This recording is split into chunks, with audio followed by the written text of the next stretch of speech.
So as you can tell, it's a leading edge program. If innovation was as easy as going out there and saying, well, this is the problem statement, how are we going to fix it? We would have all done it by now. It's really about creating that vision. Where do you want the future to be? And then finding people to help you get there.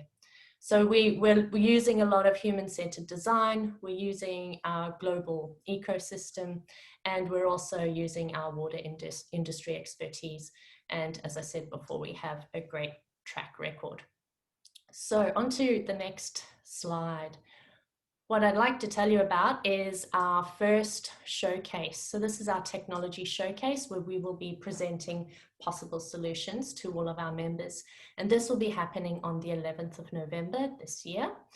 And for those of you who are members of WLab or are WSAA members but are not yet members, then please speak to me and I will help you out with that. So next slide. This is where we get into the nitty-gritty of how WLab, the current call to market, is actually meeting the kind of topic that you're discussing tonight. So it's all about the circular economy, but more broadly, our goal is really finding answers to this question.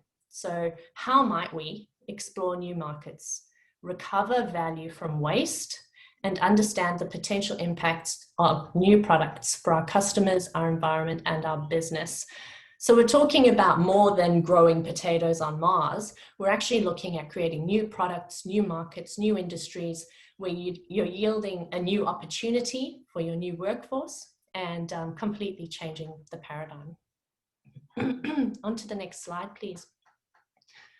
So our members have identified some focus areas, and we have a range of core, adjacent, and transformational areas to hit the needs of all of our diverse membership. And these range from energy efficiency, we're looking at hydrogen. It's really quite broad, and this slide gives you a taste of the different types that we're exploring, and I'm sure you're going to look at a number of these later on tonight. So my last slide in summary. This is your opportunity, if you are a member or if you wish to be a member, to collaborate with over 100 utilities, engage with innovative technologies, identify partners for collaborative trials, and be a catalyst for change. Thank you very much to the AWA for this opportunity. I'd now like to get into the really interesting part of seeing all the great presentations we have later on. Thanks, Alex. Sounds all really interesting.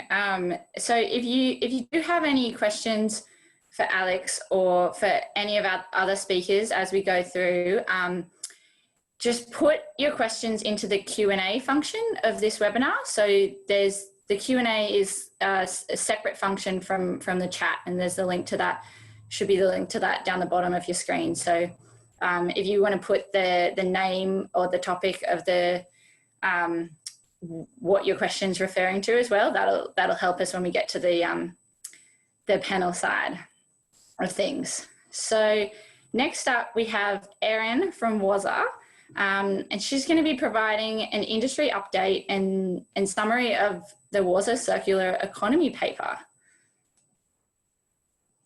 Pass over to you, Erin. Great, thanks very much, Shannon, and thanks for having me. I'm coming to you from the land of the Gadigal people of the Eora Nation, and I really wish that I could be in the Hunter with all of you. So hopefully we will be together again soon, as we all seem to be saying. If we could just move on to my title slide. Thanks. Thank you.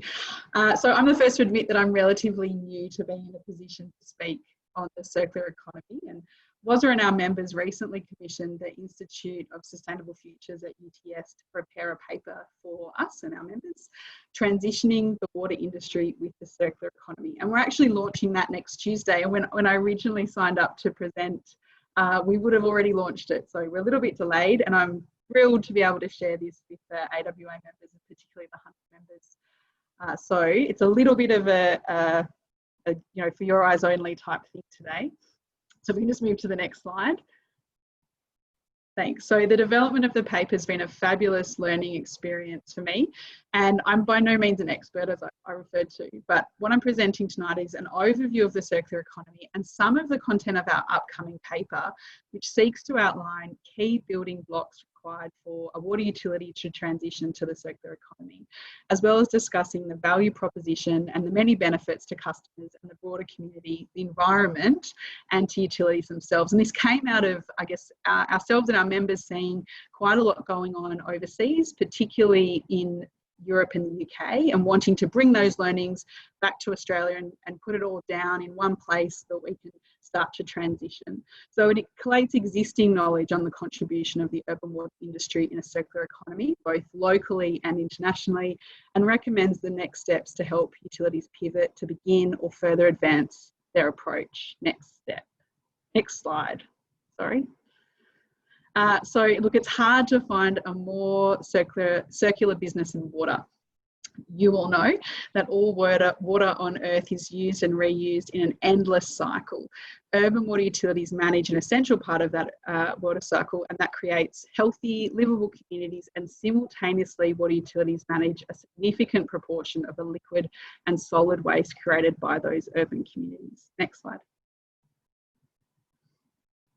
In our urban cities and regions, the essential services of water, energy and waste have traditionally been managed in a linear way, with water utilities providing essential drinking water for use by communities and taking away and treating wastewater to return safely to the environment, leaving valuable and renewable waste and energy sources used and disposed of in a similar way. So water, waste and energy in this more linear way. And this take, make, use, dispose approach in all of these systems, not just water, has pushed the demands of our society beyond the limits of our planet.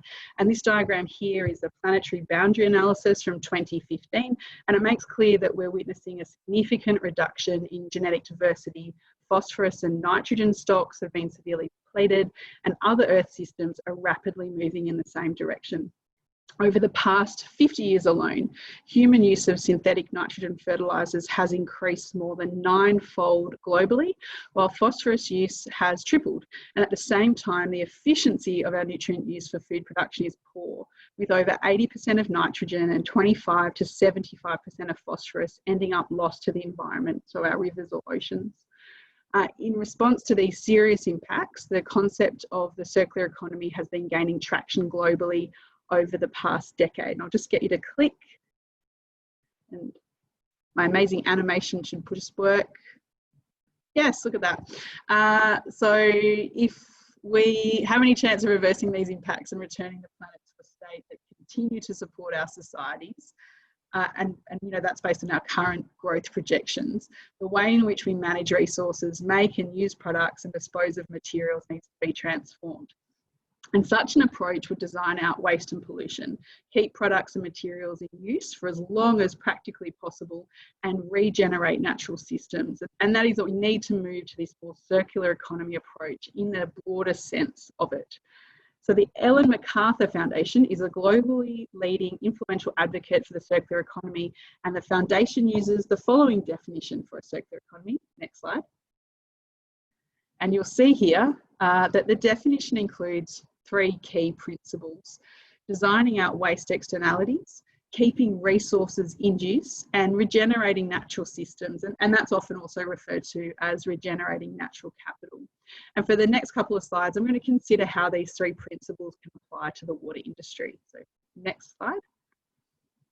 So for designing out waste externalities, we're really talking about designing for the most efficient amounts of energy, minerals and chemicals that can be used in the delivery of water and wastewater services. Also looking at optimising the amount of water used to deliver efficient customer services and benefits, and designing the best value end use of water wherever possible. Next slide. I just wanted to take a moment here to look to systems thinking, and this is a great diagram, probably one you've seen before from ISF, and using the systems-based approach to understand the integrated water servicing cycle and the associated resource flows, we can understand relationships between those various resource flows, which is a useful way to envisage some of the circularity of the water industry and in that systems-based approach. So by doing that, we can better identify those flows and their efficient use can be optimised. So the associated benefits to the economy, society and environment can then be maximised, and the inflows and outflows of resources such as energy from fossil fuels, freshwater extraction and the disposal of water to ocean health can be minimised. So next slide. So just moving to our second principle, keeping resources in use. So the things that are relevant for us here are maximising reuse and recycling of water and input resources, as well as optimising the use and extraction of energy, nutrients, minerals and chemicals. So another slide, thanks. And then the third principle, regenerating our natural capital, where for us in the water sector, we're looking at maximising environmental flows by reducing consumptive and non-consumptive uses of water, returning treated wastewater to waterways where that is viable and provides the best value, preserving and enhancing the natural capital and urban environment by maintaining water in the landscape for greening and cooling, and minimising disruption to natural waterways through preventing pollution and improving the quality of discharge effluents. And next slide. So we had a lot of conversations with our members about what would drive that shift to a circular economy, and I wanted to touch on some of those. So the key ones come from these opportunities or pulls, and then there are these push factors, the challenges, which often relate to responding to the current regulatory and economic barriers. So some of those opportunities or pulls are economic benefits, and then there's also the leadership and innovation, so that drive lead. And on the other hand, emerging environmental, operational and business constraints, often driven by regulations and community expectations. And we're seeing that more and more, community expectations really pushing us towards ensuring that we're contributing to livable urban environments. And those are key push drivers for change. So next slide. And I'm sure all of you are frequently asked in a business case context, what is the value of something? And so we've spent quite a bit of time trying to work through what the value of adopting a circular economy is in the water context.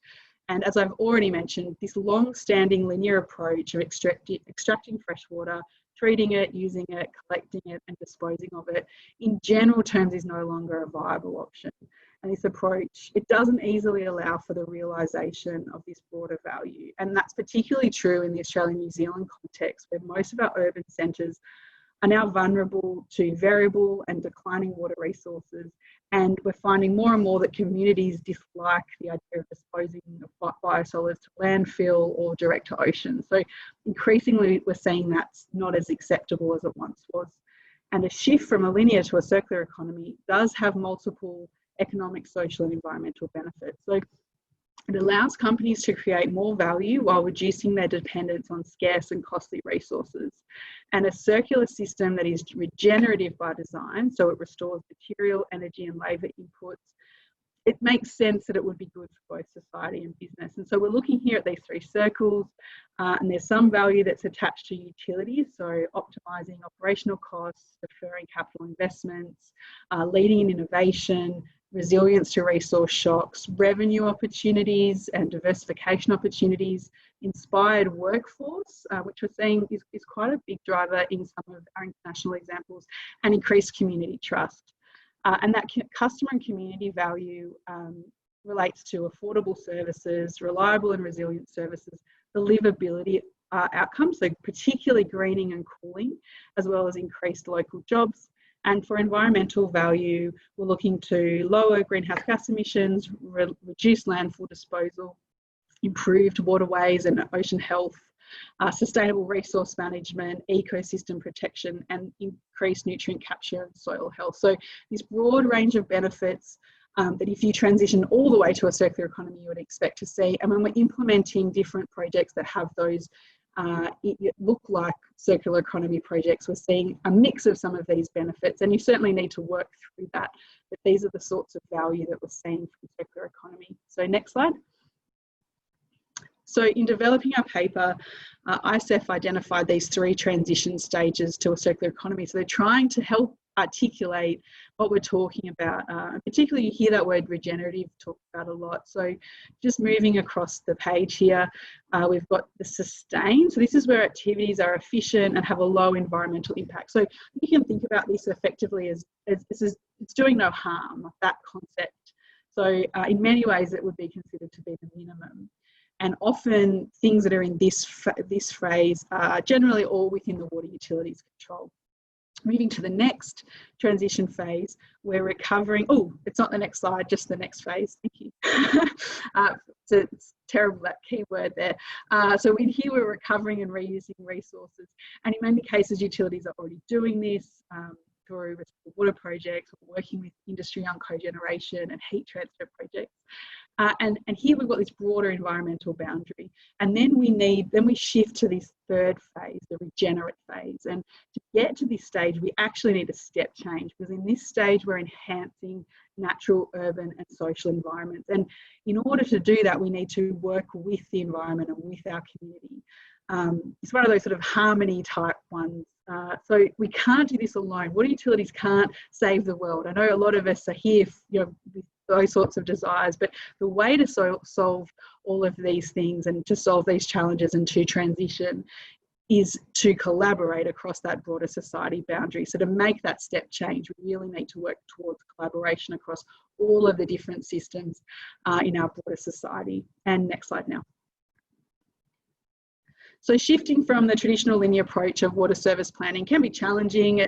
It's not, it just sounds hard, doesn't it? So we require this multi-pronged approach. And I think we need to accept as well, as I said before about collaboration, that water utilities and the water industry, there are existing institutional governance structures that potentially need to change, well, really do need to change. And not all of that is in an organisation's direct control, but there's certainly an opportunity to influence them. And so some of the key building blocks that we want to consider when we're doing this transition include strong leadership, partnerships and collaborative planning, economic frameworks, stakeholder engagement and communication, organisational culture, and then regulations. And at an organisational level, we've seen internationally that there's a real need to set and adopt a corporate vision and strategy at a board level that includes circular economy goals and outlines the principles for the organisation to achieve that vision, and then defines a program of work to implement the strategy and vision. And the paper that we're releasing next week goes through a lot of those steps in more detail, really fleshes them out. So the next slide. And look, as with any change or transformation, evaluation and measurement is really important. And measuring the circular economy, either to determine future projects or to evaluate the progress in the transition process, requires a shift in both the boundary and value definition. So what are we including when we're measuring and evaluating, as well as the introduction of new metrics. And the paper considers in detail what a framework to measure circularity should include for a water utility. Next slide. So next I want to take you through some of the international examples, and it's great, we've got a great number of speakers tonight who will be giving some local examples of circular economy projects, and I'm really looking forward to those. So I'm going to give an overview of two of the international examples that we've included in our paper. So next. And so the first is the development of a biorefinery in Billund in Denmark. So this is a publicly owned company, the biorefinery, providing services in water supply and waste management to the municipality of Billund. It was established in 1997 as a wastewater treatment plant co-digesting industrial and municipal bio-waste and wastewater sludge. And then the plant was upgraded to a biorefinery in 2016 to increase biogas production, minimise energy consumption, enhance process control and improve effluent quality. The drivers were to combine these strong environmental technologies in water purification and biogas in a full-scale demonstration project. So this is a big project. In addition to exporting electricity and heat, the plant also recovers nutrients, phosphorus and nitrogen that would have been lost through wastewater, but it's now restored to farms. And the plant also has been established to produce bioplastics for the production of biodegradable plastics. Next slide. So I've got a stylised process flow diagram of the plant. I'm sure there are some process or chemical engineers on the call. So just a really quick overview. The feedstock into the anaerobic digestion includes the organic fraction of municipal solid waste, which is collected in paper bags, it's about 13% of the feedstock. Industrial bio-waste is about 37%, and wastewater sludge makes up about 50% of that feedstock into anaerobic digestion. There's some pre-treatment of those feedstocks. The organic municipal waste is shredded, there's thermal hydrolysis, and the industrial bio-waste is pasteurised. There's also a process that converts ammonia to nitrogen using Anammox bacteria without using any additional carbon substrate, and that increases the capacity for nitrogen treatment by 35,000 population equivalent. And the wastewater treatment is apparently performed entirely without dosing of chemicals, and the treatment is so effective that the effluent concentrations are no more than 25% of the maximum effluent requirements. And as a result, there's these outcomes in terms of generation of biogas. So methane and carbon dioxide are currently used to produce electricity and heat, and methane and hydrogen may be used for fuel cells in the future. So there are plans to do that. And the biogas potentially for use in biofuels in cars, of production of biodegradable bioplastics, protein production, and the storage of carbon dioxide in algae production. So a lot of those are in train. So the heat they use for their own consumption, and they also supply excess heat to the public district heating system and to local customers such as industry and farmers. And electricity is also supplied back to the community, and they capture about 95% of the phosphorus, which has a large commercial value and is applied in production of artificial fertiliser.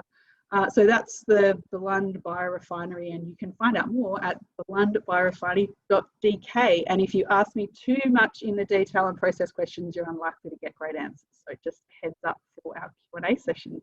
Next slide.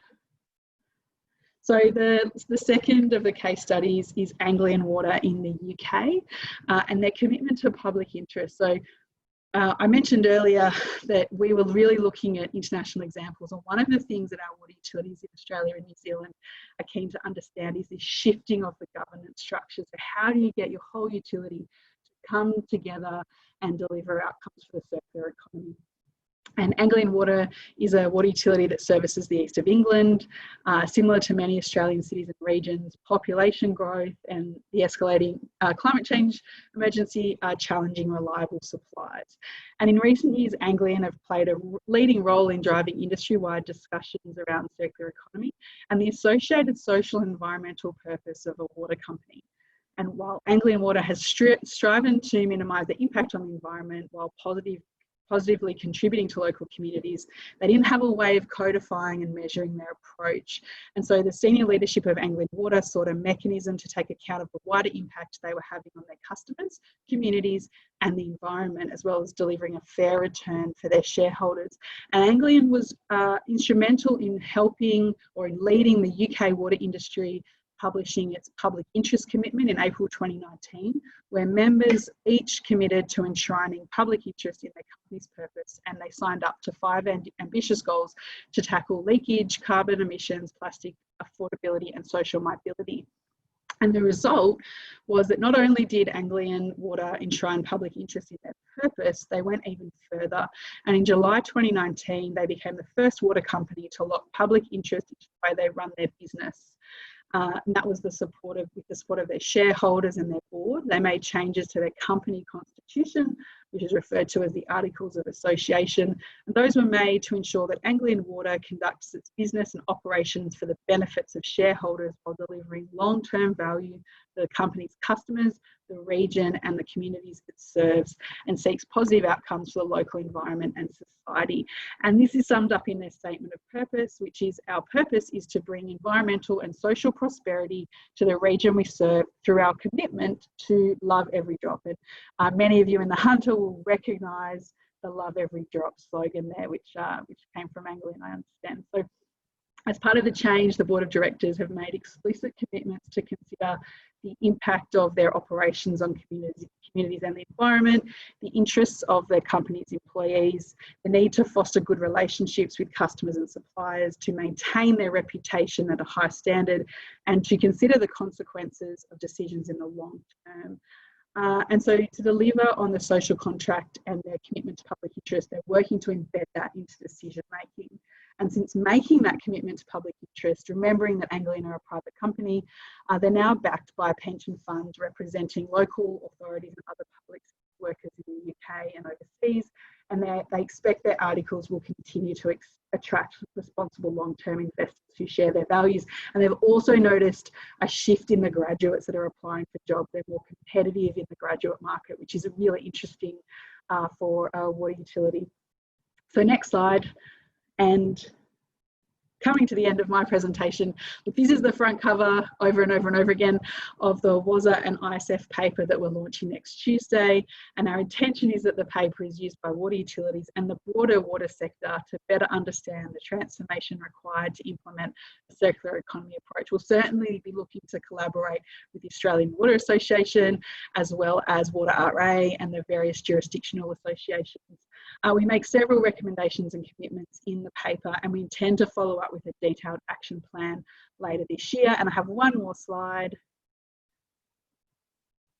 Next slide, yep.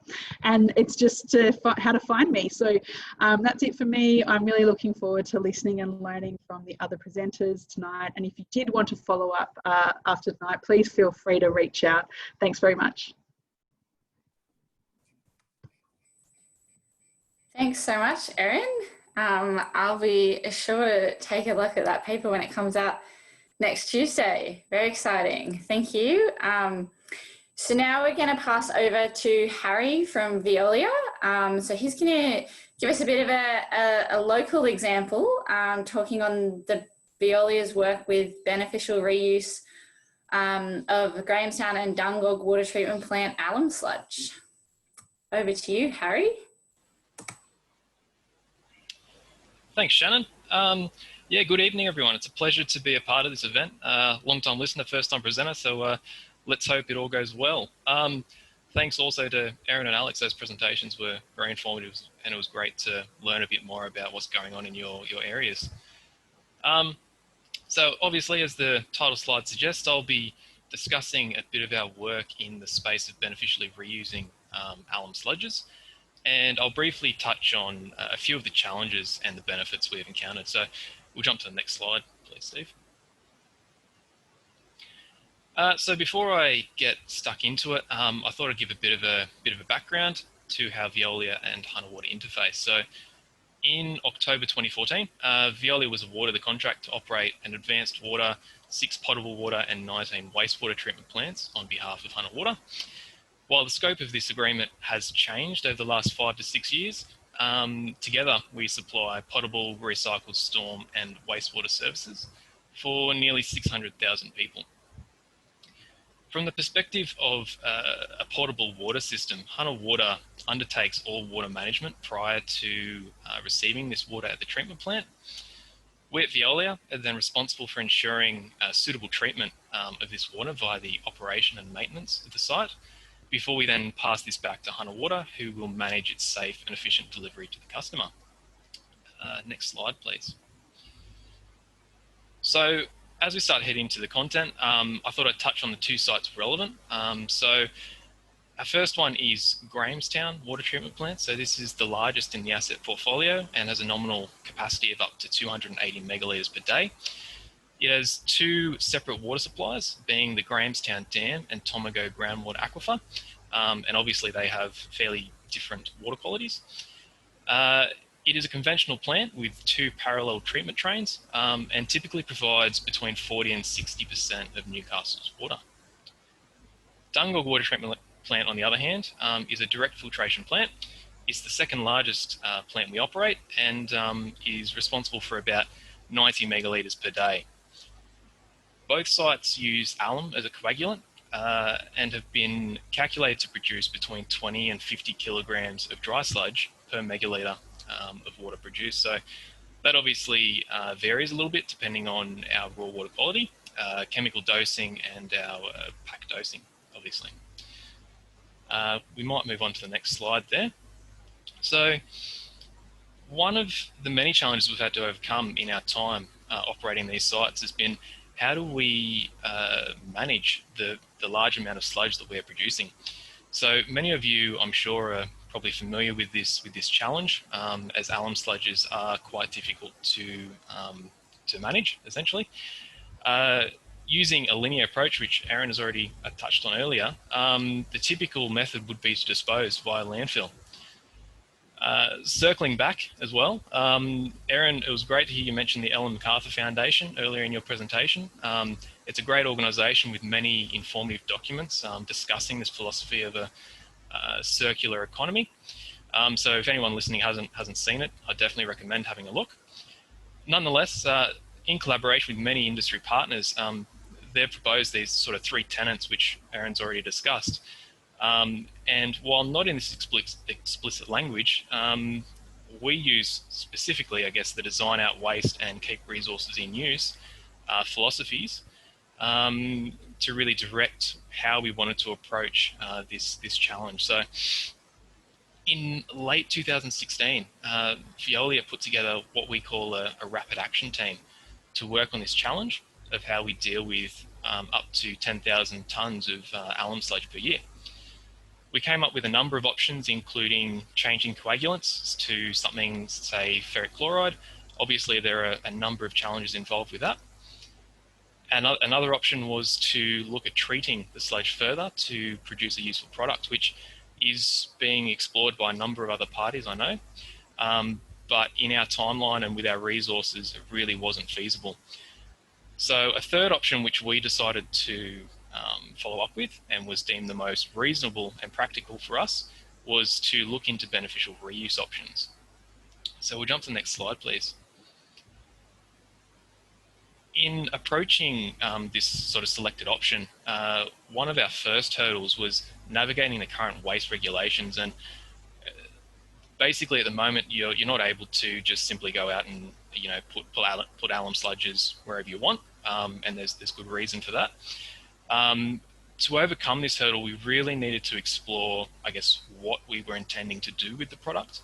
And then we obviously then needed to do a lot of work around establishing whether that was actually feasible and whether the product was suitable for that use.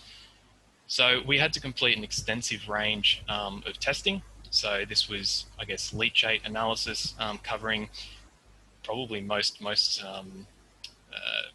testing suites that you could imagine. So heavy metals, pesticides, PFAS, BTEX, anions, cations, pH. We then had to look further into some of the civil fill options. So we were looking to characterise the physical quality of the material. So looking at particle distributions, dispersion, and compaction testing. We then collated all of this information together with the help of a consultant to deliver a comprehensive report to the EPA.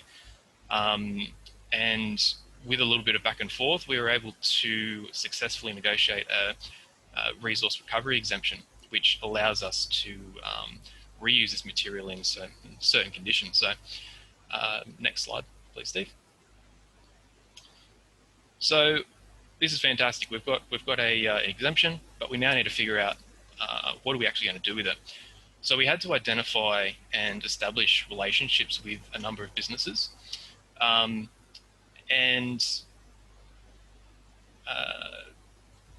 I guess part of the issue around that was ensuring that they were suitable based on the limitations in our exemption. This is what I consider one of the riskier components of the work, in that we are reliant on the reuser to do the correct thing with the material that we're providing them. We obviously oversee what they're doing. We educate and communicate with them around the limitations of the material and how it is allowed to be used. And we also have a formalised agreement policy that we go through.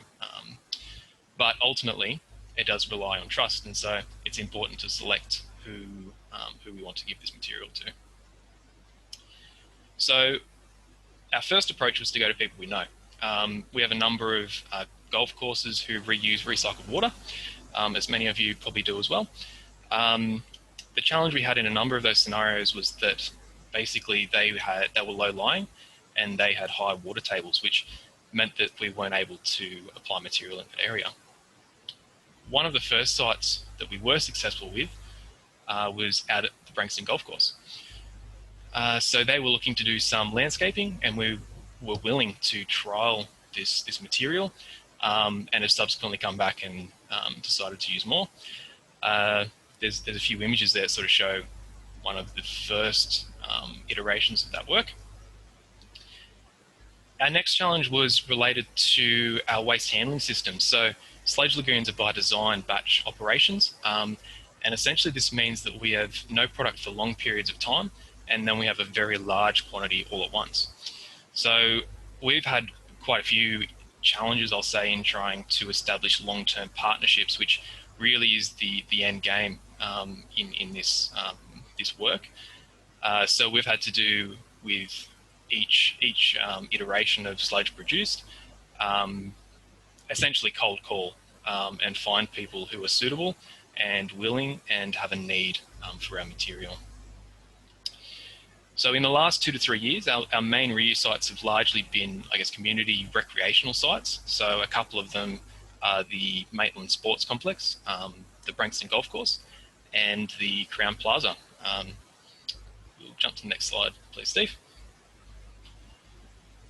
So I've got a smidge of time left, so I'll just run through some of these key benefits that we've found through this work, in that there certainly are some very large financial benefits that you can realise through adopting a circular economy approach, and we've found this by the reuse of this material, as we're obviously not having to go to landfill. This has flow-on impacts, obviously, to Hunter Water and therefore to, I guess, consumers in the way that rates paid. There's also a financial benefit to the site that's reusing the material. As a very rough ballpark, clean fill would typically cost you somewhere in the order of $50 a cubic metre, and to date we have reused nearly 13,000 cubic metres, which has a fairly large financial implication, I guess, for those sites. And it has allowed them to really stretch the bounds of what they're able to do with fairly small budgets in most of those cases. And that's kind of a really important aspect as well, in that these sites that we're able to have these relationships with typically don't have a big income, and it's really important that they're able to optimise their spending where possible. The next benefits that are fairly, I think, straightforward are obviously resource management, in that we're minimising the amount of materials that need to be dug up for these works that would otherwise have probably still gone ahead. And we've further reduced, obviously, our impact to our local waste management depots, which is fairly important as well when we consider that a lot of our local sites, their licenses are unlikely to be extended. And so space is money for them, and it is also very important in how long their facility can remain open. So just as a final point, I think it's really important that we try and reach out. While we have so many opportunities within the water industry, that we also look outside in trying to build relationships with local communities and businesses. And in that way, I think we'll really see some big benefits from this sort of approach to our business. So thanks for your time. I hope you've learned something and it will be beneficial, pun intended, to your own cases. Cheers.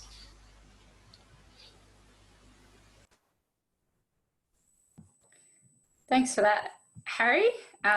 Really good to see that alum sludge is now going to good use. So next I'm going to pass over to Jo from the University of Newcastle, and she's going to talk about creating local sustainable water systems using the Living Building Challenge. Over to you, Jo. Thanks, Shannon. Steve, could you move on to my first slide, please? Thank you. Hi, everyone. Yes, my name is Dr. Josephine Vaughan, and I am speaking to you from the land of the Pambalong people of the Awabakal Nation. And this is where the University of Newcastle Callaghan campus is located. Next slide. So I work here at the University of Newcastle. I'm a lecturer in construction management. So I'm an academic, which means that part of my role is to lecture students. Also, I research, and I often use my research expertise in collaboration with industry partners to improve their project outcomes. And specifically, I work in the area of environmental sustainability. And some of the collaborative projects I'm working on through the university use an environmental certification system known as the Living Building Challenge. So on the next slide, we'll have a look at that. Thank you. So you'd be familiar with the idea of meeting requirements such as Australian health standards, for example, which are a required outcome for a project. But there are also optional approaches that are generated by certifications that meet other targets. So you might have been involved in something with an ISCA certification, for example. So it's not mandatory, it's an optional thing. But the purpose of those certification systems is to direct projects to meet certain targets, for example, environmentally sustainable outcomes. And the Living Building Challenge is one of those environmentally sustainable certification systems. And it's used in construction industry, wider infrastructure industries, public space and community and organisation. So it's quite a broad spectrum. There's a lot of different types of certification you can do through this thing. Now, certification systems are becoming increasingly used in many areas of industry and government. And it's likely that we can expect some of these targets to move from optional to mandatory in the future. But there are people doing them now already. So why would you do it if you don't have to? One of the main reasons that people do use these certifications, or even just use their frameworks and don't get fully certified, is to just generate better sustainable outcomes in projects. For example, if you wanted to help achieve circular economy processes, you might select a certification system that uses circular economy, which is something that the Living Building Challenge does. The other important use of these is to help foster positive environmental action from the whole of a team on a project. So you might feel sometimes if you're the only environmental champion and you need to get the rest of the team on board or help them to understand the process, using a certification system can really help to bring everyone together on that target. Next slide, please.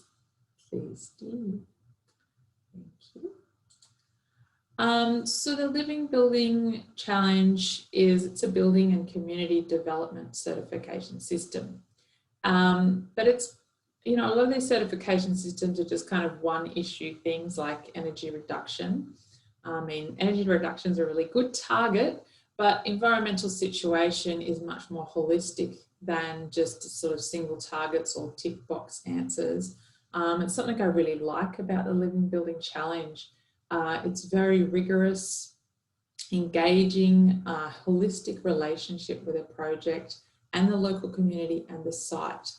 And it really works on the premise of engaging fully with nature and working with the idea that it's the bigger natural ecosystem that's our point of reference.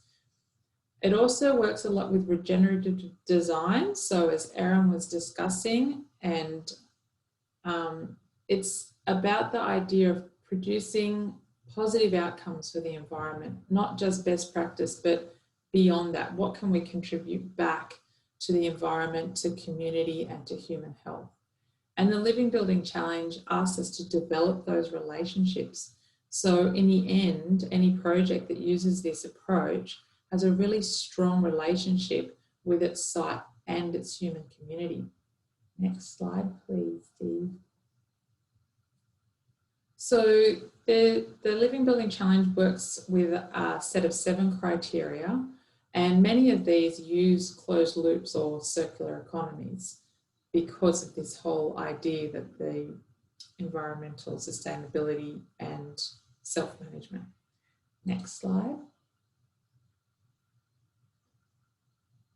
So the Living Building Challenge asks us, we can do what we can do, but what's the best option look like? So I'm just going to step you through some of those petals or criteria now. You can go on to the next slide. So the first petal or criteria area is around place, and it talks about the first step with any project is understanding your location and understanding the ecology of the location and understanding the human relationships and the history of that site. And bringing that into the design phase is a really important criteria. Next slide. So then another criteria area is energy, and a few speakers talked tonight about that first stage, which is reducing and thinking about the design process to reduce the amount of chemicals, or in this case, to reduce the amount of energy. So why don't we just work first to reduce that need? And then the next thing that the Living Building Challenge asks is that for any energy that we do use, it's all generated on site or within the local community. And in fact, not only do we produce enough renewable energy to power all of the processes of the project, but we also produce more. So we give back energy to the grid, for example.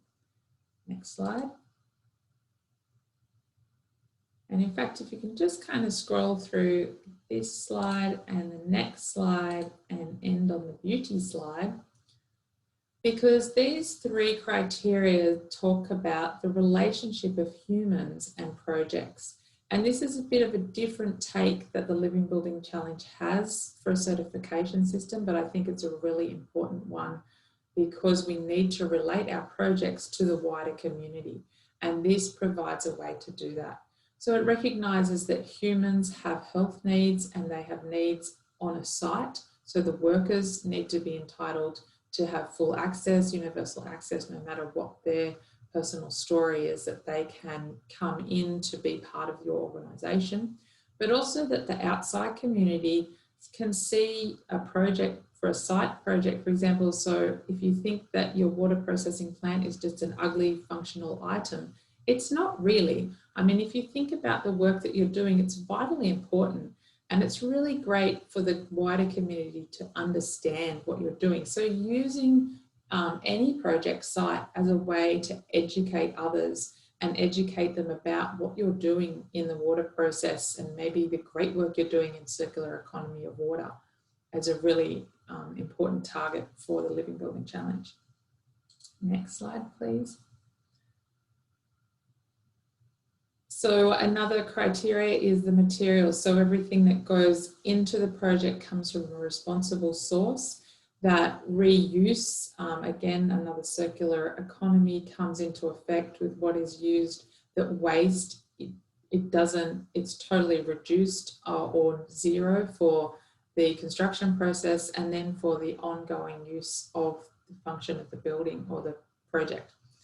So that material phase is also a circular economy phase, but also brings in responsibility with original sourcing from ecologies. Next slide. And the final criteria for the Living Building Challenge is water. So I'll just talk a little bit more about that. In their intention for the water criteria is twofold. One is around community valuing water and encouraging community to start to see the value in water and also to see wastewater as a resource. It also asks anyone developing any project to reduce the amount of energy and chemical input going into any water processing. Next slide. So they're really saying that the answer around water is to have a closed loop, which is another way of saying a circular economy. And I think you all know that it makes a lot of sense for water. Next slide.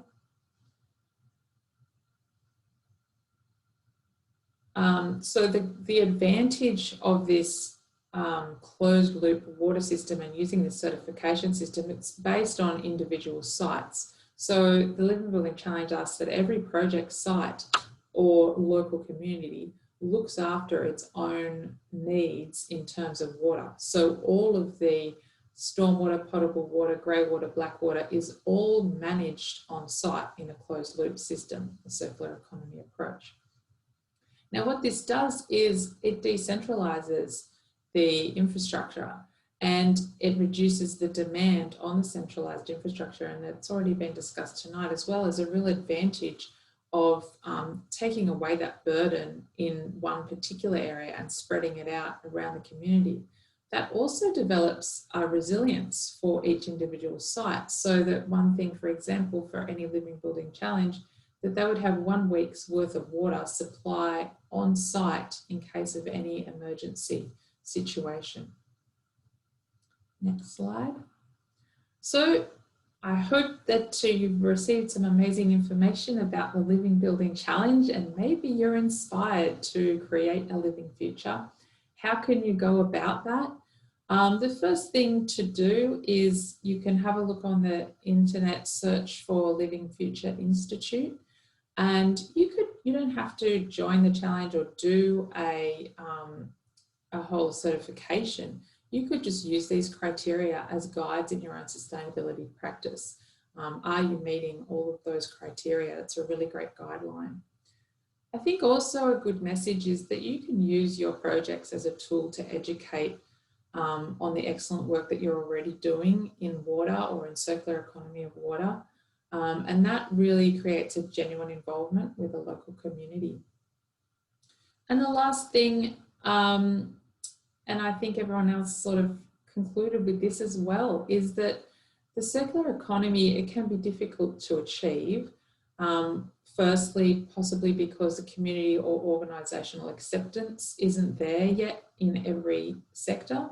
And that can be addressed through the Living Building Challenge through using some of those human-based petals. And the other thing is that approvals for these new kind of systems, such as a closed loop circular economy system, can be difficult because sometimes these new ways of doing things require cultural or administrative change. But I think as people who are working within the water industry, if you can see a sticking point, there's someone who's trying to achieve something perhaps a bit new, perhaps a bit different, but that is contributing to a circular economy, that is contributing to a regenerative future, then be a champion for change and support that and see what you can do to help for a sustainable future. Thanks. Thanks for that, Jo. I know the Living Building Challenge was something that I personally didn't know much about before this. So yeah, thanks. That was really informative. So I'll just remind everyone first up that any questions, remember to pop those into the Q&A, because that's what we're using for the panel discussion after this last presentation. And I think that you can also like other people's questions as well. So yeah, remember to get onto that one. So next up we have Paul from Sydney Water. He's going to be talking about incorporating circular economy principles into Sydney Water's operations. Thank you, Shannon. Much appreciated.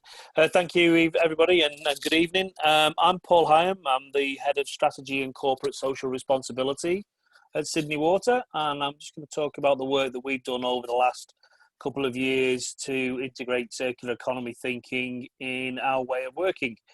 Can you flick to the next slide, please, Steve? But before I do that, I'd just like to acknowledge and Sydney Water pays its respects and acknowledges the traditional custodians of the land and waters on which we work, live and learn. We pay our respects to the elders past and present. Thank you. So about 2 years ago, we took the decision to step quite boldly into the circular economy environment. And I think one of the things that many of the speakers this evening have said is the water industry is somewhat of a thought leader in circular economy, and this really emerged in the work that we were doing when we tried to pull this together. This diagram, or the start of this diagram, it gets a bit more complicated as we move forward, but this diagram translated about 12 months ago after about 12 months worth of work, and we started that by bringing together 30 high potential emerging people from around our organisation, from all parts of our organisation, and through them the challenge of what does circular economy mean to them and what should it mean to Sydney Water. really drawing on the energy and the potential of the organisation to help shape our circular economy vision. What that group came forward with was a working vision, which is in the blue circle at the bottom. Sydney Water engages to rethink and create greater value from water, materials and energy for future generations. What we really did with that group was give them permission to push the boundaries of the organisation and think a little bit differently about how we could embed circularity in our business. They identified 3 core principles that we would live by, which was very similar to what's been talked about already by Erin, particularly from the WSAA work. But it's about restoration and a restorative nature of what we can do. It was about keeping resources in its highest, longest use that creates the greatest value. But one of the most significant ones was conversations around circular by design. And I think it's fair to say that the industry has happened to circularity by chance in some cases. They've been driven by other factors that was alluded to earlier. But if you really come at the future around, well, we're going to design for circularity and we're really going to think about what that means through a system thinking lens, you start to unlock all the potential of the organisation and all the potential of the people within the organisation. One of the key things here that comes out is collaboration. The group itself came up with 4 strategic principles, strategic directions, which was to promote an ambitious circular economy approach to water planning and operation. And for anybody who knows Sydney well, our water basically travels west to east. We collect it in the Blue Mountains and we push it out into the Pacific Ocean. Not particularly circular, in fact, incredibly linear. 80% of our water comes from Warragamba, and 80% of our wastewater goes out of 3 treatment plants in the middle of Sydney. So really wasn't circular. We're really thinking hard about what that means and how we break that. The second strategic direction was around a renewed focus and a scale of restoration. And that was about environmental restoration, about using nature and how we can enhance waterways and looking at things like that. The third one was around collaboration with industry to recover, use and market materials. And somebody was said earlier that in reality, the water industry cannot solve circularity on its own. It's critical that we collaborate with industry, with customers in order to generate the value from the products. And we're seeing multiple circularity loops starting to engage, and I'll talk about a few examples a bit later on. But our circularity with working with one of our partners, and then we're circularity with somebody else, such that we're pushing a product through 7 or 8 circles in the end once we've been through the whole value chain. And the 4th principle was around harnessing renewable energy within our system. And again, I'll talk about this a little bit more. We currently provide 20% of our own energy, either through hydro or biogas. We have aspirations to do a great deal more, but as I say, it was one of those things that was developed in a strategy on its own, mainly by a particular driver. But the ability to think about circularity and think about it in design will allow us to enhance and engage in these parts of the organisation. Can you flick forward, please? So over time, and you'll get the circularity theme as we go with this diagram, over time we've built a number of layers to our vision for circularity and the roadmap which we want to engage. So starting at the bottom with the vision and then the principles and the themes I've just talked about, but then progressively moving into the frameworks for the organisation around staff engagement, the governance processes, the strategy and planning aspects and policy, decision criteria about when we will consider circularity and when we won't. Metrics for measuring it, and I noticed the Q&A was some of the metrics. Some of the metrics can be really simple, like the amount of water that's recycled as a proportion of total water produced, or things like the amount of waste to landfill, for example. We've also built a calculator for the organisation to calculate some of these things, and we're promoting greater system thinking and the use of master plans. One of the things we found was when you plan on a single issue, you get a single answer. But if you start to think about master planning and think about systems and how systems integrate, you end up with a very different outcome and a very different approach. We talked about services for our customers and actually really thinking about how we engage with our customers. And one of the things you'll see is about focusing through collaboration and innovation culture in our organisation, and a focus on delivering the outcomes for the customers, actually asking the customers what they expect, what they want. A recent piece of work that we've done on community engagement is asking communities' opinion about water recycling and even the potential for water recycling for drinking. And the feedback has been incredibly positive. So, the perception of the industry that, people aren't ready to go to that space may not be right. And certainly the drought of the last 3 years has somewhat swung opinion towards greater circularity and that value. We talked about smart systems and smart design. We talked about smart solutions for essential services. One of the keys to thinking about circularity is it's not new. It's just thinking about it differently. So connecting with the Aboriginal community and connecting with Aboriginal values around the management of country has opened our eyes to different ways of actually managing the water cycle and managing the materials cycle as we go through that. We're trying to prioritise natural solutions over technical solutions, and we've got a couple of examples where we're trying reed beds instead of trickling filters and things like that, or energy and chemical intensive processes. So a number of reed bed solutions have been put in as a pilot for nutrient removal on a couple of wastewater treatment plants in the southwest of our region.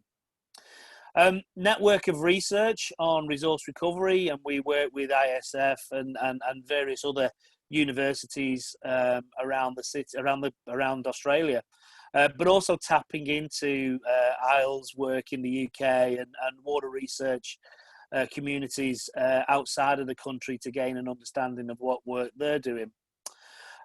We've looked at what it means to embed the use of circular materials, crushed glass, and things like that in the design and innovation of our contracts. So our P4S, Partnering for Success contracts, have an aspiration and expectation within those contracts that we will explore the opportunities for circularity.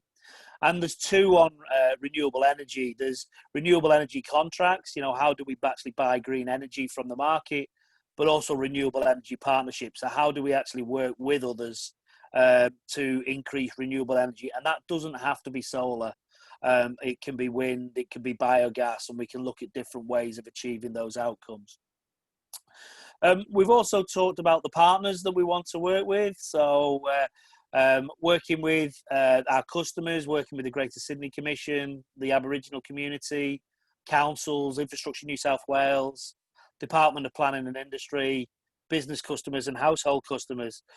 But also WACA, the Western City Metropolis Authority, and IPART are all key in recognising the economic value of a circular approach.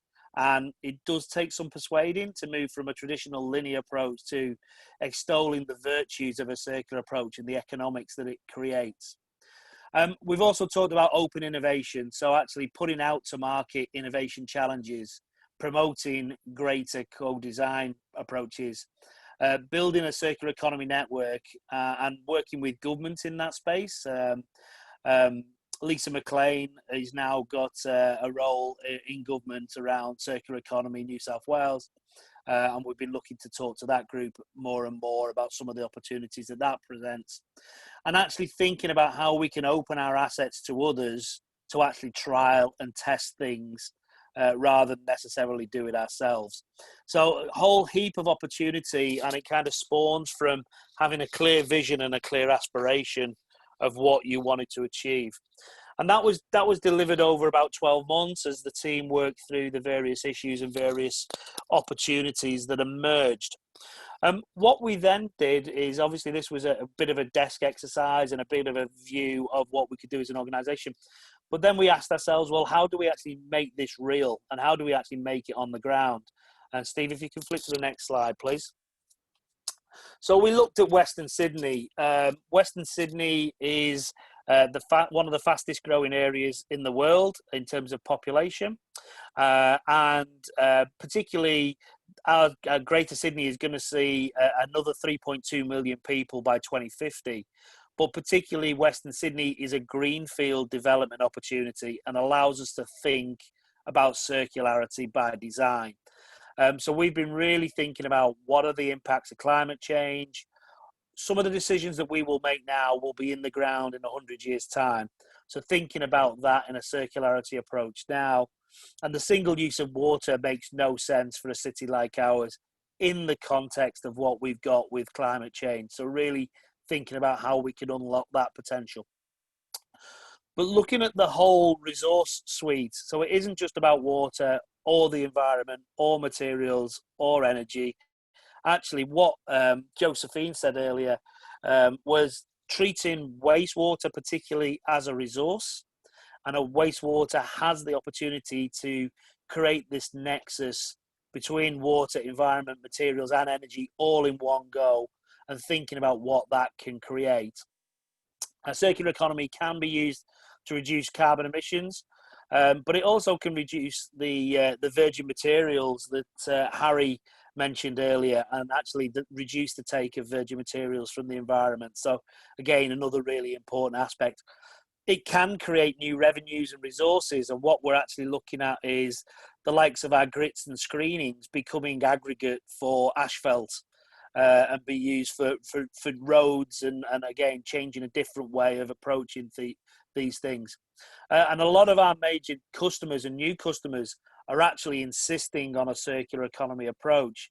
If you can imagine data centres being developed in Western Sydney, they don't want to use potable water for the cooling of their data centres. They really want recycled water, and they want green energy solutions, and they want, so, you know, people like Google and Microsoft are really driving some of our thinking in what the customers in this environment really, really want for the future. And there is a New South Wales government policy around circular economy, and that really is talking about waste minimisation and keeping things in highest value. So there is the opportunity to really unlock that. Stephen, could you flip forward, please? So what we've been talking a lot around is wastewater as the hub of a circular future. And a little bit of a diagram quite similar to the Billund biorefinery. But this is a genuine and existing proposition for Sydney and for others. You know, wastewater treatment plants can recycle water, they can manage stormwater, they can provide environmental flows, and allow us to treat water in a very different way. An efficient household these days can take about 50% of recycled water for non-potable uses. If we go to full-blown potable water, potable reuse, you can get up to 80% reuse of that water if we think differently. So real challenge, but a real opportunity. The sludges create an anaerobic digestion waste stream. But equally, that then can also be combined with industrial organic waste and household organic waste. And we have a couple of trials underway at Cronulla treatment plant and a number of others in development where we're actually co-digesting to increase the amount of biogas that we generate. Now, biogas is a wonderful product. It can produce electricity, it can produce heat, it can produce fuel, and there's some wonderful work happening out in WA at the moment with Hazard, looking at actually splitting biogas into graphite and hydrogen. Now, graphite is a very rare commodity and only China manufacture it at the moment. So the economic proposal with that is quite significant in the long run. Anaerobic digestion can also be used, as we know, for organic fertilizer, phosphorus and nitrogen recovery, as we talked about. Lego in Denmark are doing some active research into bioplastics and actually being able to create that as well. So there's a fantastic opportunity for wastewater to be the hub of a future circular economy in Sydney and beyond. And thinking about that is actually then thinking about how industry coalesces with it such that you can create these circular economy precincts to create and generate value. If you push forward, please. And indeed, we've been looking at that particularly around the proposed the new Western Sydney Airport and the idea of an agribusiness precinct where you can see biogas creating heat, solar creating energy for food production being cycled back into anaerobic digestion, the idea of water purification feeding food production. So you can really create a green waste, nutrient, carbon dioxide.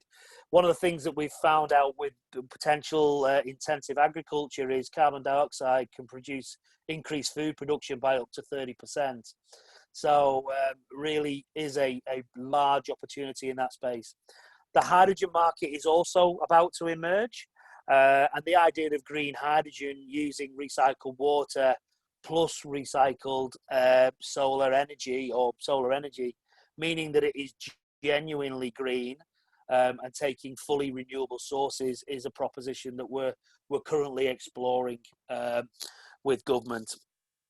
We're also looking at the possibility of cleaning biogas and injecting that into the gas network and the gas grid for future use, which is another exciting opportunity, and you'll see some announcements shortly. Can you flick forward, please?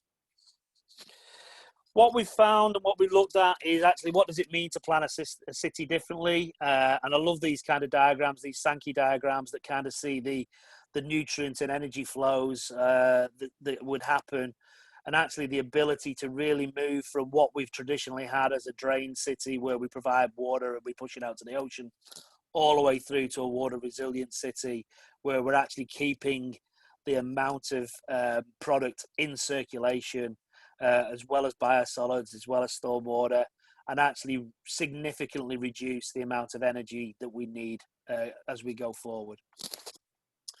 If you flip one slide forward, one of the really exciting things that we have, and it's part of government policy, is the proposal to move away from organic waste to landfill. We currently produce 1.6 petajoules of biogas each year from a number of locations around the city. One of the opportunities for us, and that gas is used to produce about 20% of our own energy. 14 anaerobic digestion sites. But if food waste is diverted away from landfill and diverted into anaerobic digestion, and you think about the strategic locations of our facilities, and I'm sure the same can be said for Hunter Water, and many other water utilities, actually looking at a different way that allows councils to redirect food waste and commercial organisations to redirect food waste to local proximity anaerobic digestion that can then produce biogas and then can then produce energy or heat or hydrogen even, is a fantastic and amazing opportunity that can be unlocked as we go forward. And the last slide is a question slide, but realistically what I wanted to just touch on is there are many global examples, as Erin talked about earlier. Western Europe are very well advanced.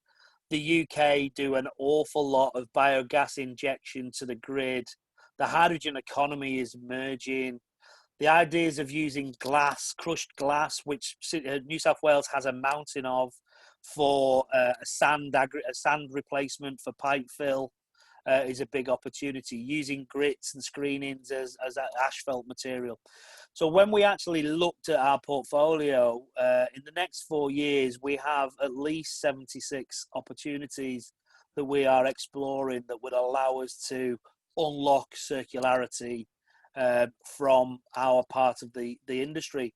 But more importantly, working with people like Gemina, state government, and other organisations to look at those opportunities to keep circularity of their resources and our resources is the biggest potential for all of us to work towards. Thank you very much. Thanks, Paul.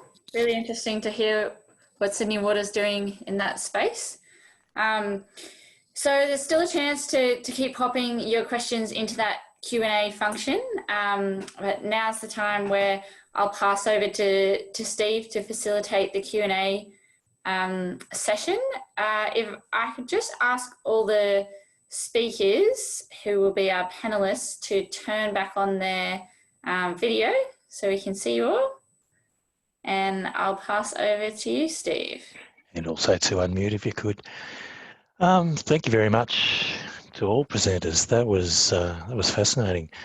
I think it was, it was only about a year ago, I think August last year, when AWI had their masterclass on circular economic principles, and I went away to that thinking, well, this is a fascinating idea. It's overwhelmed with some of the challenges. So to come a year down the track to see both on the ground embracing of the principles as well as the broader principles picked up by the water industry has been really enlightening. So we might have only 4 questions, but they're doozies, so we'll jump right in. And perhaps I'll start this one with Erin. Daniel's asked the question, can you tell us more about the metrics for circular economies, whether it's a measure of circularity or some other principles? Yeah, sure. And I saw that question, Daniel. And apologies for the jargon. So circularity is a word used effectively to say how circular it is. So the closer it is to being a linear, it's 0, and the more it is towards circular, it's 100. So that is an expression of a value of the circularity of the circular economy. So that's one metric. But look, like a lot of things, largely the circular economy uses measures and indicators that exist already. And, Paul touched on that. This isn't a new concept. It's a very old concept, and it's a progression in sort of sustainable development and all of those sorts of things through to where we are. And so some of the indicators that we see used are life cycle analysis indicators, material flow analysis indicators, input-output analysis. We tend to find, though, that to date they are mostly focused on environmental impact.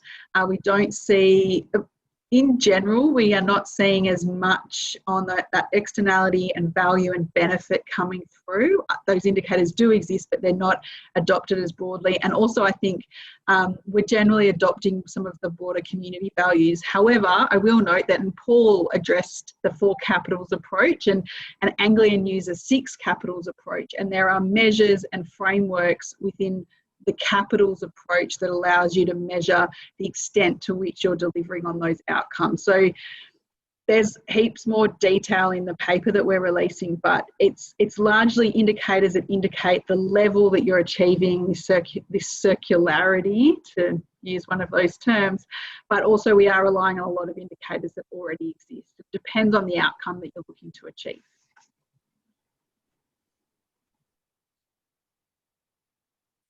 Do you mind if I add to that, Stephen? Because what we've found is actually making it real and making it easy for people to understand. And we've actually found the most effective metrics for us have been things like the amount diverted away from landfill, or the amount of recycled water produced, or the amount of renewable energy. Things that people can grasp, and the opportunity has been around setting an ambitious target and then delivering against the target, or seeing progress against the target, rather than being too sophisticated in the metric that would confuse people. We found it to keep it something real, and people will get it very quickly. Thanks, Paul. Sorry about going mute from her there, but I lost my mouse. Well, I didn't lose my mouse. He's running around there somewhere. Got one from Lauren here, and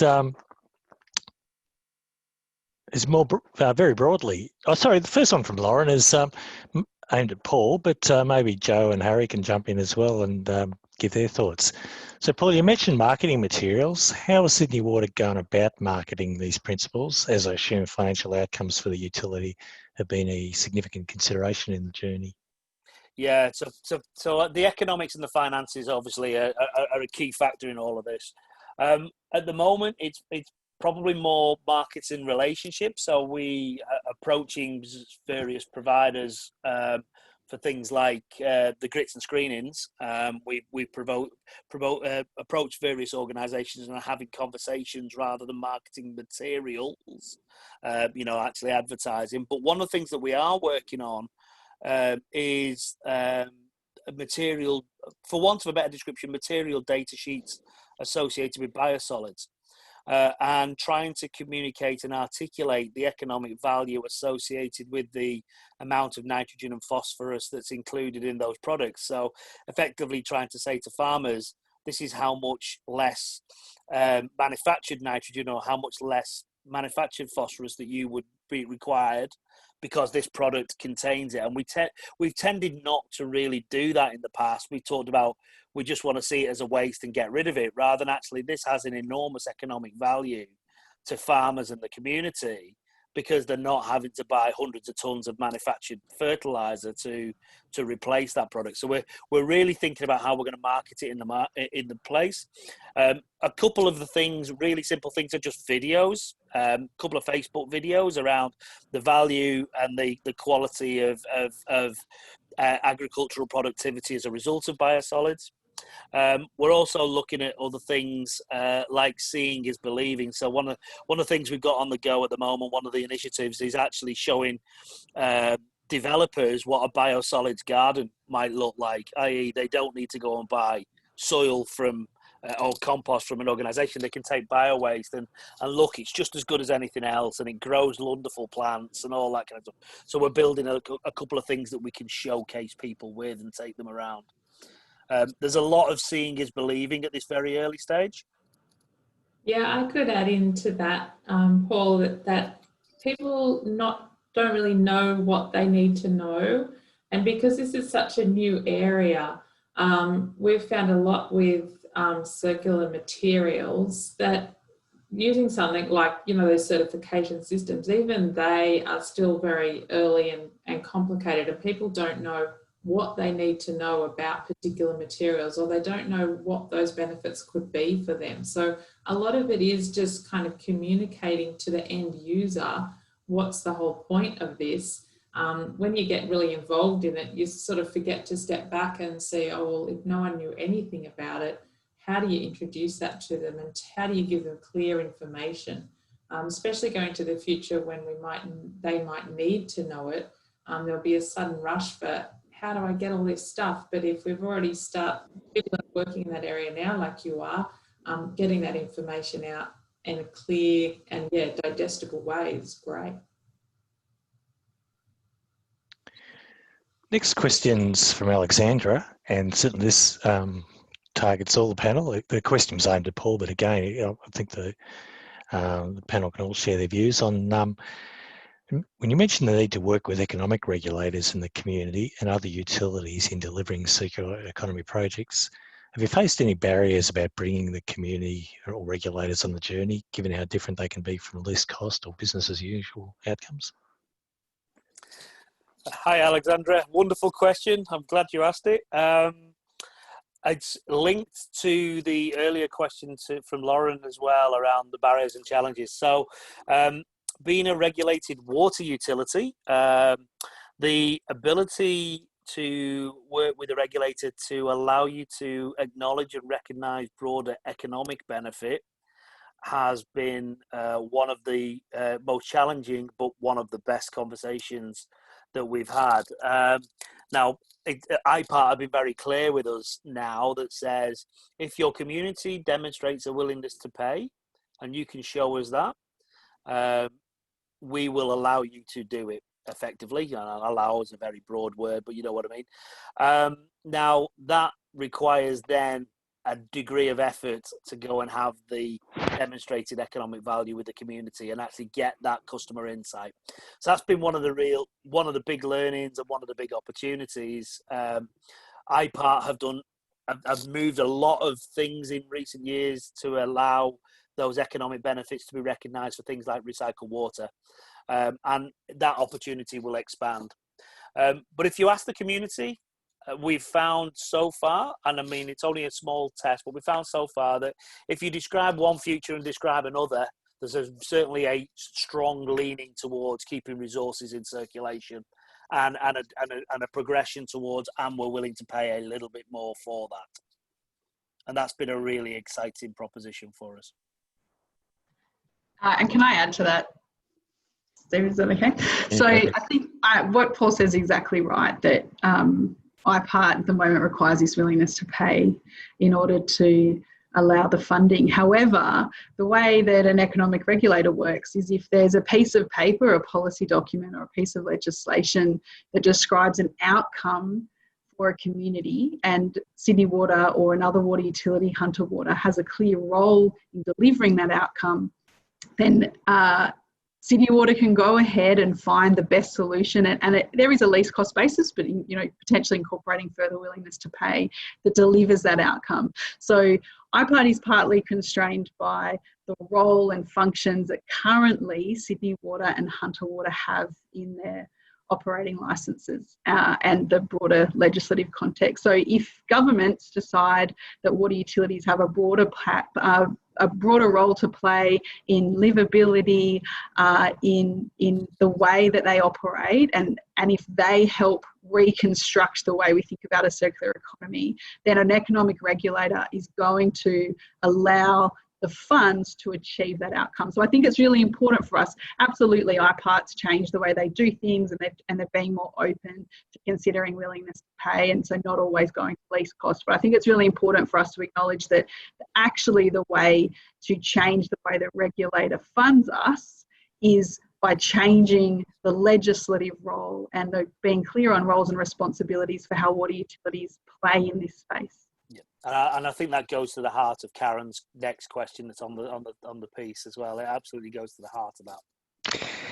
Definitely, and considering some of the budget announcements recently and moving into hopefully a new economic paradigm after COVID, how important are government incentives for certain products in achieving a circular economy? Who would like to pick this one up? I can comment on one particular example that we're looking at the moment, which is the potential for biogas as a green gas source for New South Wales.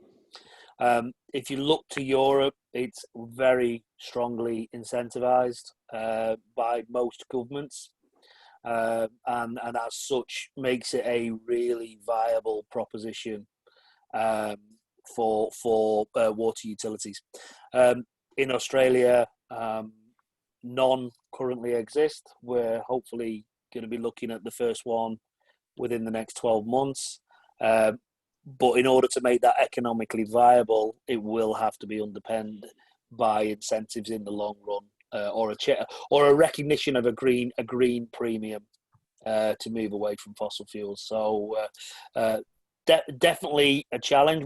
However, one of the things that we've got to consider is if there's always incentives, then that isn't actually a good outcome, because we need to be able to be competitive without the incentives in the long run. We are promised a gas-led recovery, aren't we? Mm. Joe, how do you feel about in the building and construction space? Do any of those incentives, or maybe just the regulatory changes? It's interesting in building and construction, because I do think, and Josephine, you might be able to talk to this more, but I do think that there has been some shifts through having the Green Star and some of those certification approaches that have already been discussed. So it's not always a direct financial incentive. They still result in financial benefit to developers and construction companies, but that reputation of and being able to charge a premium for the service or the product that you deliver is an incentive, and so it's different. It's a different mechanism. It's not government led in that case. A lot of those are industry led. That's right, Erin. A lot of that results from getting those certifications. Not only does it create a premium for the company so that their brand becomes that environmental thing that people are searching for, but also even just workplaces that have had these certification systems, they say that the productivity of workers is higher, so that's attractive to people who actually want to operate the building, and then that gives reason, both the sort of premium product and the increased work productivity means that then it can increase the value of the building for sale or rental. So it gets that kind of market, but I think there's a lot of organisations or companies that don't really see that value yet, perhaps. I'm actually secretly an advocate for enforced environmental improvements, but I don't think everyone appreciates that. Okay, Harry, I've got a question to you from Shannon. It certainly leverages off the question regarding support from the economic regulators. I had in mind particularly how engaged the EPA was through your process. But Shannon's question is, what are the next steps with the reuse of alum sludge? Is the reuse percentage expected to increase, and is it being incorporated at any other Veolia sites around the country? Yeah, so I guess the next step for us locally is to really try and hone in on some long-term partnerships. As I kind of alluded to within the presentation already, we've kind of been a bit hamstrung in the way that we're able to provide this material because of the inherent design of our systems.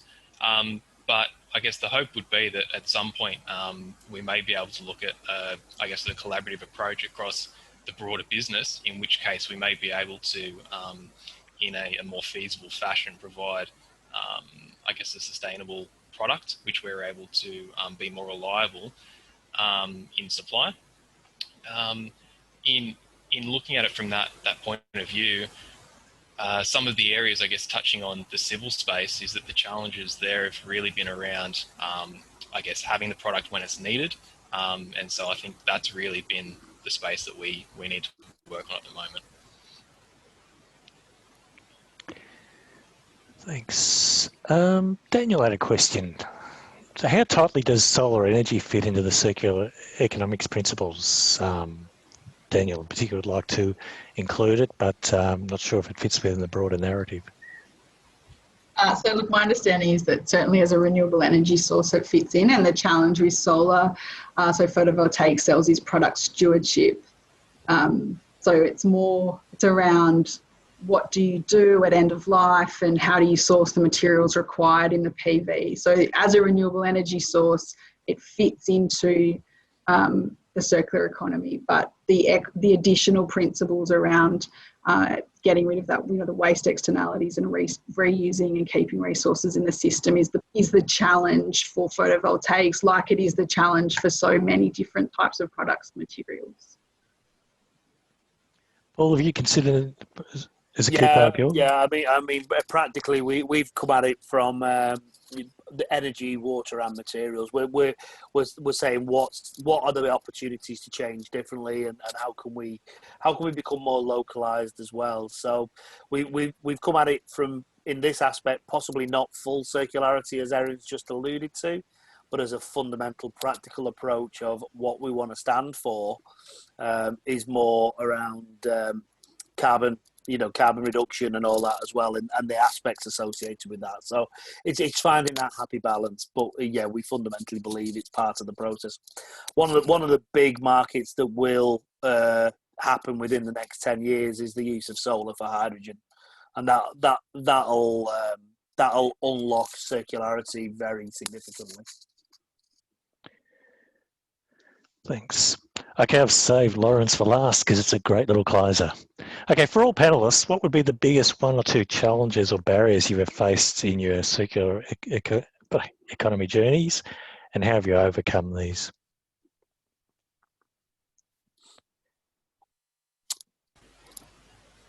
I think the one for mine is taking a step back and making sure you understand the full economics. Because of history, because of time, looking at the financial cost is the default approach for organisations. Taking that, as Erin alluded to earlier, taking that couple of hours to go back and say, let's think about the six capitals. Let's think about the benefit. How can and then quantifying those and actually getting the quantification of them it takes a lot of thinking, and it's not something with any of us I think are actually used to. So it takes a little bit longer to actually work through that, and then going to persuade the CFOs of this world that creates value is still a challenge, but certainly you're seeing in the press at the moment the value of economic and social conscience amongst companies and the success of companies. So that world is changing. It's still early days, but it is changing, and you've just got to do your homework in reality. Yeah, and so I guess sorry, I'll jump in then. I guess I've sort of alluded to, I think, I've spoken very plainly, I think, to one of the biggest challenges that I've had to work with the scope of the work that we're involved with. So, but touching on what sort of Paul has talked about throughout his discussion around sort of a holistic approach and reviewing, the whole cycle. A really great example of perhaps one of the most significant and earliest circular economy approaches that Veolia took in Australia was the Woodlawn waste management facility, which essentially manages, I think it's about 20% of Sydney's general waste. And from that, they've got a number of off spins in the way of producing biogas in using the heat to grow plants and fish, which are then sold in local markets, as well as then recovering valuable materials, which can then be sold or recycled as is appropriate, and then also through the production of compost material. So it's taking sort of the step as far as they could see and as far as was, I guess, economically feasible. Joe, what's your perspective? It's on a similar thing. The main problem that we've had working with other groups to achieve a circular economy has generally been on a very practical level, like trying to get approvals for things that haven't been done before, or trying to find materials that meet requirements, but even though they exist, to actually assemble and use them. And I think that's, they're very little tiny problems that keep coming up in these projects. But the interesting thing that I really like is that often those tiny problems lead to really great collaborations to find solutions, so that some problem, we've had a small problem, but it's led to a really big network and almost really big changes across council levels, or reaching out into the EPA and seeing what we can actually do to make those changes, so that other people wanting to do this in the future have kind of got that way that's a bit more paved for them.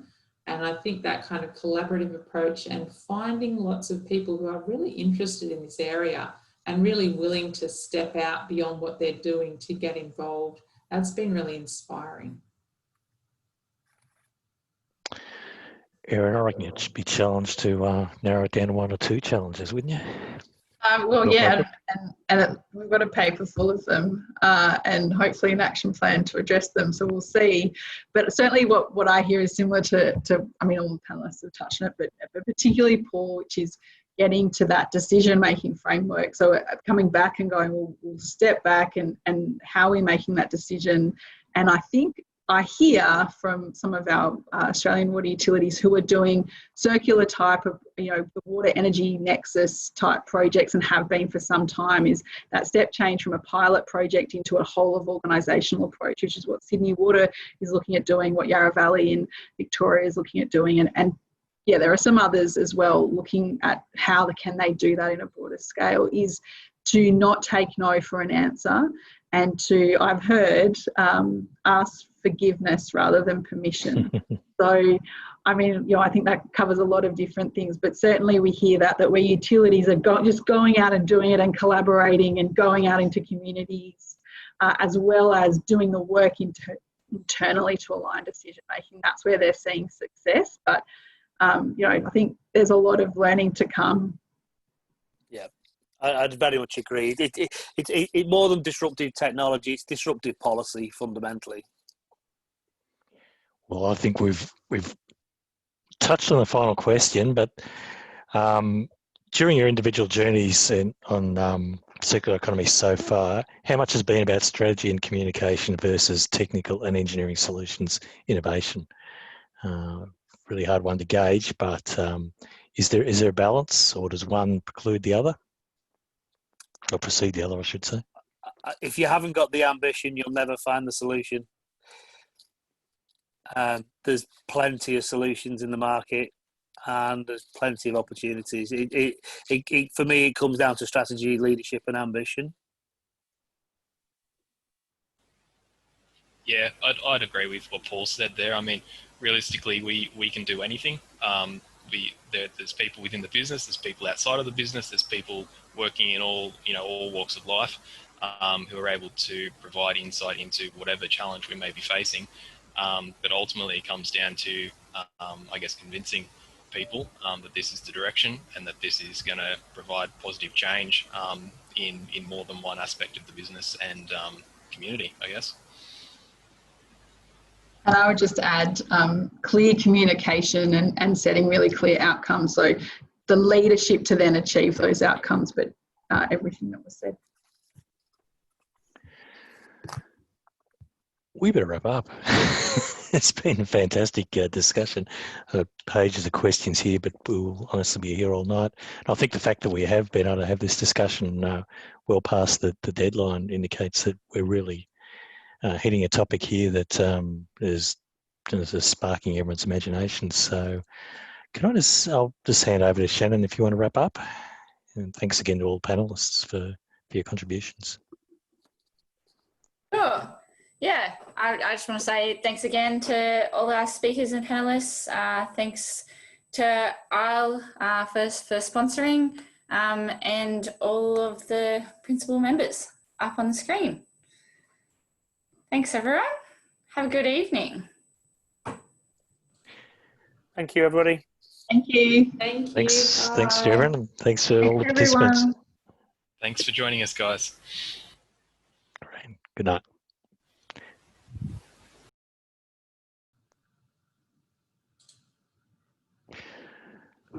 Tanya, just briefly, I wonder if maybe if people want to have follow-up questions, they could be fed through to yourself. Yes, of Or course. we could farm them out. Shannon and myself could farm them out. Yeah, that's fine. Great. Thanks. No Thanks worries. all. Thanks, and thanks for sticking around, Tanya. No worries. Bye-bye. Thanks. Bye.